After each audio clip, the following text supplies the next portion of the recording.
Welcome back, ladies and gentlemen. This is the Sedona International Film Festival 2020 live stream. We want to say thank you to the Sedona Advertising Agency, Broadcast Rentals, and the Sedona Rouge for making this room possible. And I have a very familiar face in the seat with me now. Mr. Leonard Maltin, thank you so much for being here. Happy to be here. And this film is a great little story and tribute to what we call palaces here in the United States. Yes, I guess it's true all over the world, although maybe not. Maybe they just call them cinemas, in Europe and other places. But here, these, lavish, ornate edifices were built in the early 20th century, during the 20s in particular. Mm-hmm. The Cathedral of the Motion Pictures, what Roxy called his theater. Yes. And they were kind of like cathedrals. Mm-hmm. Except what you were worshiping was the images on the screen. Yeah, and it really is a throwback to what we held as important. Is this what got you involved in movies and being a critic? No, not directly, but the movie-going experience is something that's been with me since I was small. I grew up in a suburb of New York City, Teaneck, New Jersey, and we had a Main Street movie theater, and the next town over on any number of sides had other Main Street movie theaters, and that's where I grew up. There were no multiplexes then. There were no malls then. That was my movie-going experience. Except being close to New York City, I did get taken to Radio City Music Hall, which is one of the grandest movie theaters on the planet. Yes. 6,000 seats. Yes. And incredibly lavish. It was built by the Rockefellers as part of Rockefeller Center. Yes, and it almost went away. It almost went away. It's almost gone away more than once. But one time there was a major threat, and some civic-minded people and movie lovers gathered, and the ringleader is in April Wright's documentary, talking about the effort to get it named a historic landmark so that they couldn't tear it down. Yes. Thank goodness. Thank goodness. Well, let's watch the trailer to the movie so they know why you're here, and then we'll have a little conversation after.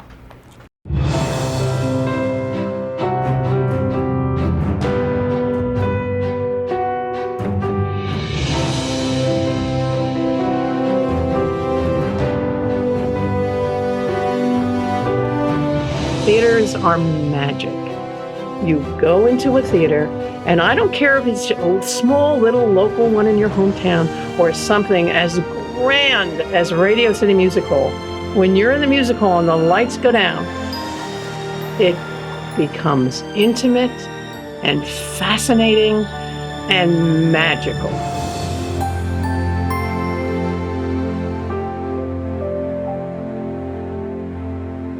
So many people identify movies with some of the best times of their lives. They remember their first dates, they remember their first time out with their family, the first time they went to see a movie about being a doctor, being a politician, being an astronaut.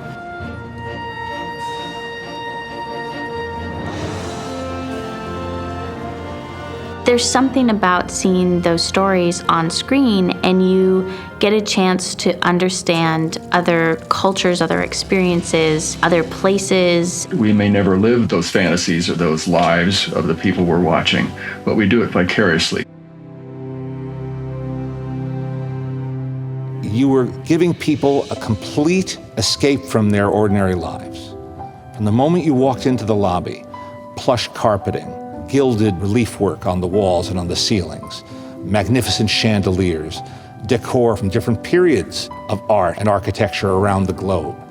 This at a time when most people, most Americans, didn't have the opportunity to travel. They were places where the rich and the poor could rub elbows. They built these palaces to be the Disney of the day, so that you walk in off the street and you forget all of the troubles and all of the things that you had going on in your life because you're surrounded by this magnificent building.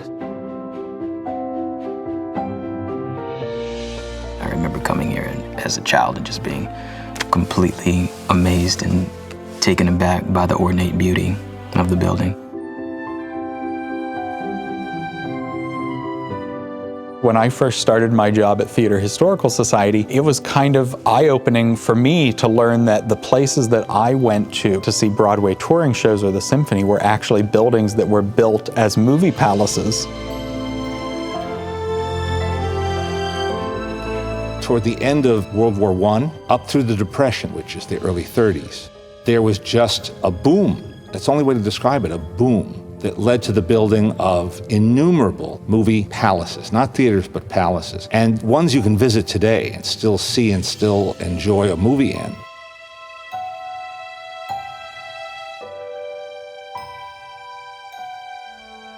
Seems so incredibly lavish. You wonder how anybody could conceive of them, or why they would build such structures just to go to the movies.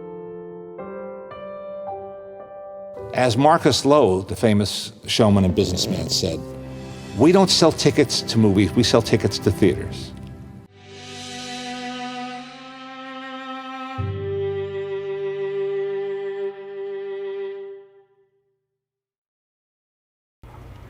How did you get involved in this film? I knew April Wright, the filmmaker, because she had made a very good film about drive-in movie theaters. And she contacted me, said that she wanted to have me as one of her interviewees, and it was an easy yes. Yes. Yeah, it was an easy yes, as we say. And we shot it at the United Artists Theater, which was built in 1926 by Mary Pickford and Douglas Fairbanks, D.W. Griffith, and Charlie Chaplin, the four United Artists. And it's called the United Artists Theater in downtown Broadway in Los Angeles. Is that your favorite movie palace? Or do you have one? Oh, yeah, I do have one. It's a few blocks uptown from there. It's called the Los Angeles Theater. And Charlie Chaplin debuted his film City Lights there in 1931. And one of his special guests, one of his invited guests that night was Albert Einstein. And there's a picture of the two of them in a window case right up front. And is that why you like it so much? It has No, it's one of the things I like about it. But it's a three-tiered auditorium. I think it seats 2,100 people. Wow. And very opulent. There's a fountain. There's in the basement level, I don't even want to call it a basement, in the lower level, there's a lounge, men's and women's lounge. They have a crying room, which was where mothers could bring their toddlers and infants and still watch the movie. There were speakers where they could hear the movie, but they had double paned glass so that patrons wouldn't be bothered by the screaming, squealing infants. So interesting. Isn't that a clever idea? That is a very clever idea. They even have still at this theater, it's not operating anymore, at that lower level, they have like a ground glass screen, which they used with a periscope device with mirrors to project the movie, so that you wouldn't miss anything when you went down to use the restrooms. So again, this is so long ago, but they didn't have computer technology, but they had ingenuity. Yes. And what tangent, going off on a totally different tangent, what is it about the movie experience that is so inviting for us all, do you think? Well, I think to a very large degree, movies represent escape for most people. Sometimes they represent other things, engagement, a documentary that may involve you in a very serious subject matter. But for the majority of people, they want escape. They want to be taken somewhere else, either literally or figuratively, out of themselves, into a world that they don't inhabit in real life. Is there a movie or even a couple of movies that are tops of your list that you have to see in the theater to get the full version of that? Well, it's true of so many movies. I mean, I remember the first time that they reissued theatrically in recent times, The Wizard of Oz. I know so many people who went to see it and said, I saw things I'd never seen before. I thought I really knew this movie. Yes. But I didn't. That's an appropriate reaction. Yes. Because if you've been watching it on your TV set, as most contemporary people have, and then you see it on a big screen, you're seeing more of it. Yes, I quite literally more of it. Yes, and I had that same feeling when I saw it on the big screen. I was blown away by how beautiful it was and how funny it was. There were there's lots of comedy in it that I never caught. Do you have a favorite movie? Casablanca And why? is my all-time favorite movie. And why? Well, part of it is part of that answer is that I saw it at an impressionable age. I think I was about 15, and there was a theatrical re-release.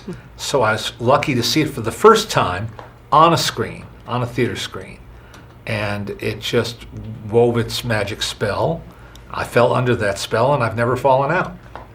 I would agree with you. It's also one of my favorites. So here at the Film Festival in Sedona, we get the best of the best. You're going to get to experience a little bit of our audiences this evening, I think. What's it like being back in Sedona? You've been here before. You haven't been to our festival. What's it like being here in Sedona? Oh, it's beautiful. I mean, first, I mean, the physical beauty is that's the headline attraction in Sedona. Those magnificent red rocks. Yes. And they're amazing to behold.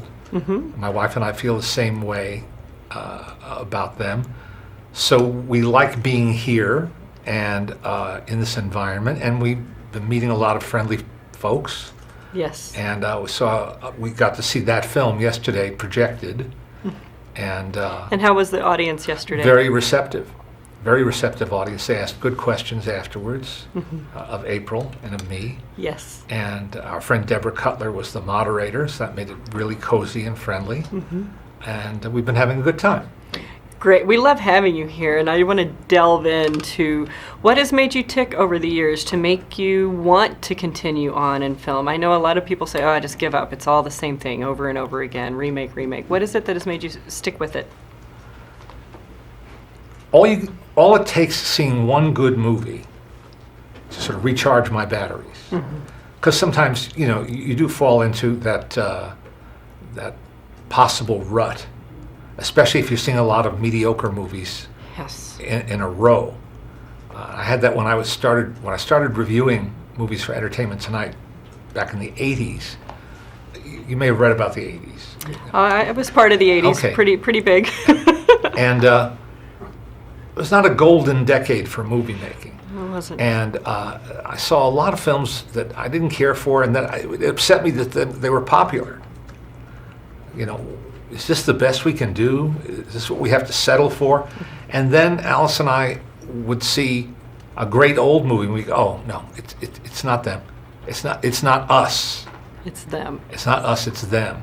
And then I'd see a really striking independent movie, or a smaller movie, a foreign film, a documentary, anything really good that would set me back on course.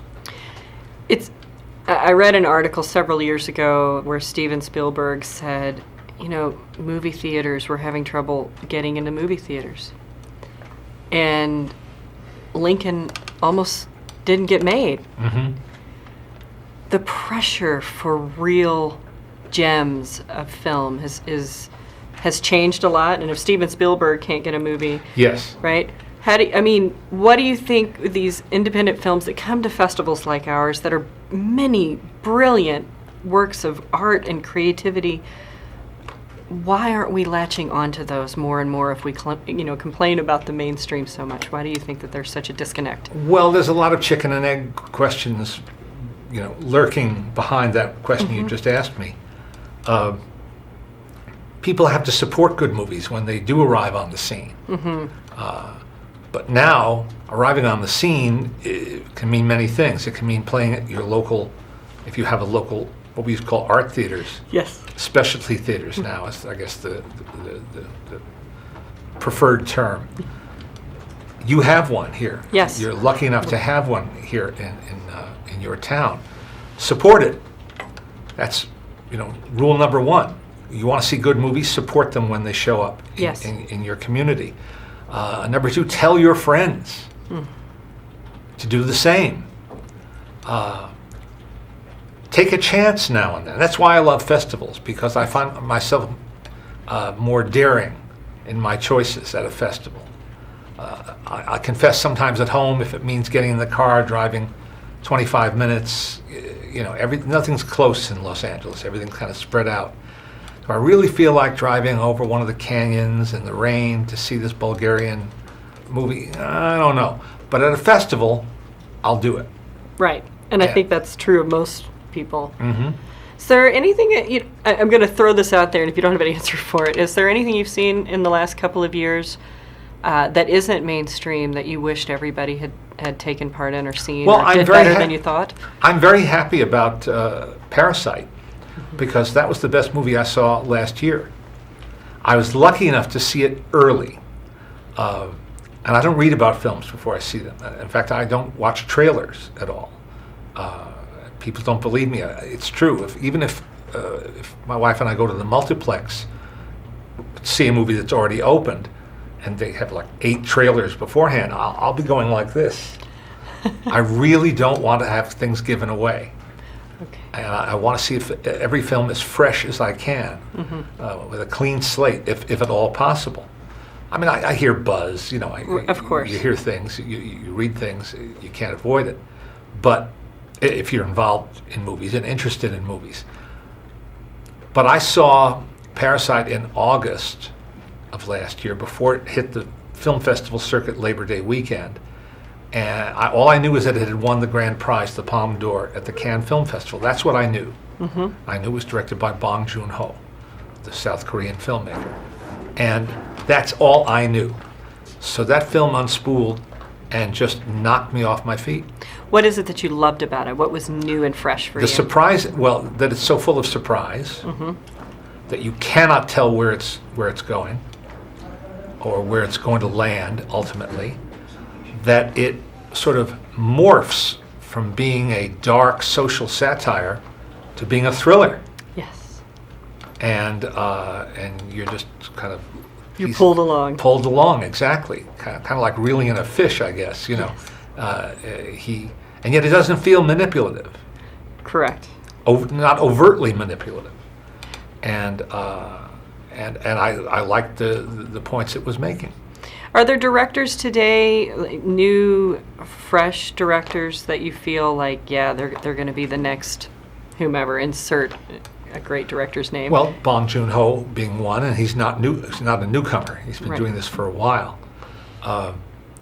There's a filmmaker I really admire named Jeff Nichols, who works out of Austin, Texas. He made a great film called Mud in I remember that 2013 with movie. Matthew McConaughey Yes. and young Ty Sheridan, Sam Shepard, and Reese Witherspoon. He's a writer-director, and I tend to like writer-directors because they're so passionate about telling their story. And there's no question of who's the author or auteur of their film. He's the auteur of his movies. And he's made several that haven't been huge successes, but they're really good.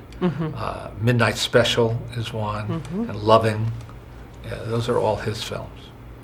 Are there any women directors out there that you think are more deserving of attention than they're getting? Well, Kelly Reichardt is a very talented woman who's, again, been at it for a while.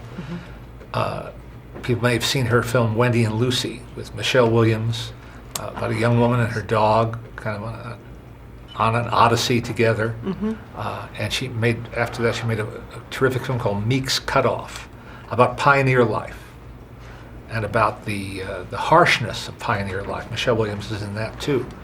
And as we sit here, I'm returning to LA tomorrow. Sorry I can't stay for more of this festival. I wish you could. But I'm returning to LA to teach my class at USC. And Kelly's coming tomorrow night with her new film, which I haven't seen yet. And Not even a trailer. No, not even a trailer. And I have never met her before, and I'm very much looking forward to that. She's a real talent. Now, her films are very... They're sometimes they're kind of elliptical, and they're not pre-digested for you, and they depict a different way of life and a different mindset,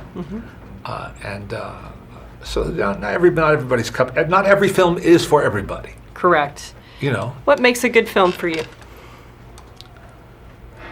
Well, I like originality, but I also appreciate somebody who brings something original to a genre that is familiar. You can, Rian Johnson got a lot of praise for Knives Out because he took the traditional whodunit and kind of, built on it, expanded on it, extrapolated. He grew up reading Agatha Christie, so he knows the territory, but he brought something fresh to it. That's why so many people responded to that. That's I don't want to be insulted. I don't want to be talked down to. I don't want to be bored. Agreed. Pretty simple, list of ideas. Well, we are really enjoying having you here at the festival. Is there something about this festival that you would like to take away with you when you leave? Well, any good festival has good people, and you certainly have that on your staff and your volunteers, and in your community. Yes. And then you need a good place to hold your festival. You have that too, places, and then good films. And you have such a variety of films, narrative films, documentary films, short subjects, a little of everything. And so you nailed it. Can we get you to come back again? Oh, sure. We would love to have you to come back and maybe share your opinions about some of our illustrious films here. It would be great to have you back in the seat again. Thank you. Is there anything else out there that you want to share with our audiences that you feel is important about the film industry or about you as a human being and the life that you've lived so far? Well, I'll take the opportunity, since you're handing it to me. I'm handing it to you with to plug my website, leonardmaltin.com. That's where I post movie reviews and roundups of classic films that are coming out on Blu-ray, DVD, and film books. And my podcast called Maltin on Movies, which I host with my daughter, Jessie. We post every Friday a new episode, and we interview interesting movie people and have a great time doing it. Wonderful. So you heard it right here. He's going to come back, I promise. We'd love to host you again. Thank you. And thank you for being here and sitting with me. This has been a real pleasure. Thank you. Stay tuned, ladies and gentlemen. We'll have another filmmaker in the seat right after this. And please follow our social media hashtags, Sedona Film Fest 2020 and Sedona Film Fest 26. Thank you, Mr. Maltin. I appreciate you.